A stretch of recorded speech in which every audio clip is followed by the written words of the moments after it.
Kota sirraa marge akka ilmoo qilxuu sabaa fi warree Hararge kota sirraa marge akka ilmoo qilxuu sabaa fi warree Elemu iltu hinafne gogoge Kota kumata matuti kasati morge Elemu iltu hinafne gogoge Kota kumata matuti kasati morge Hararge kota sirraa marge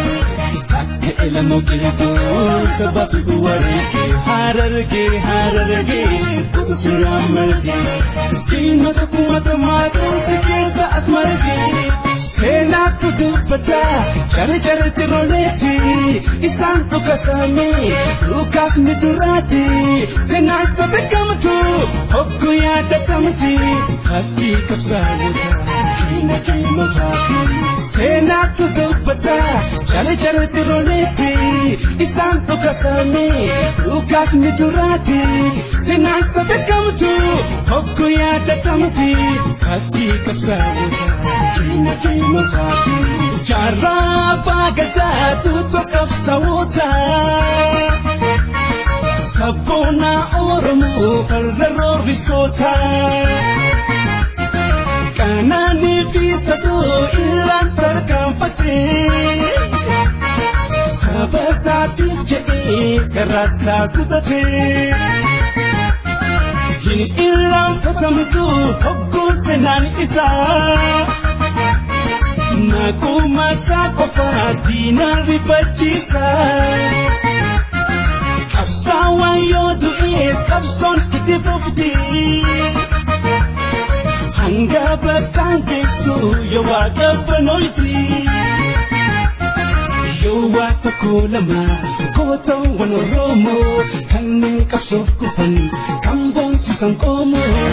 Koto wangenya wakayumi adana Ujina tung sabi na igamadafa Koto wangenya wakayumi adana Ata sabi rufi mamo muzambirfa Koto wangenya wakayumi adana Naga sabari fi arasa wataifa Koto wangenya wakayumi adana Chata nalika nakachabi sinufa Koto wangenya wakayumi adana Muje amad muje aya ahisiri Koto wangenya wakayumi adana Mungu soboru fi aneso warefa Koto wangenya wakayumi adana Kan akasartu fi asli patumaka Koto wangenya wakayumi adana Ebisa dunya Mustafa harawefa Koto wangenya wakayumi adana Kan akawako fi Yosef pamutufa Koto wangenya wakayumi adana Koto kedu kamname yung kanapofa Koto wangenya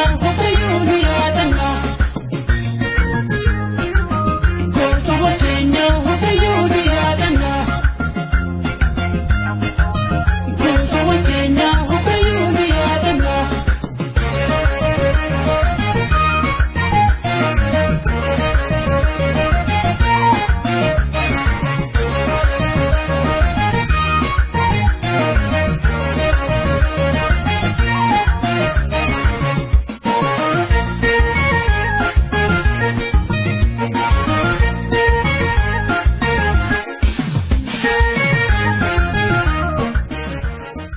Subscribe to our channel by clicking the subscribe button. Click the bell button and enjoy the latest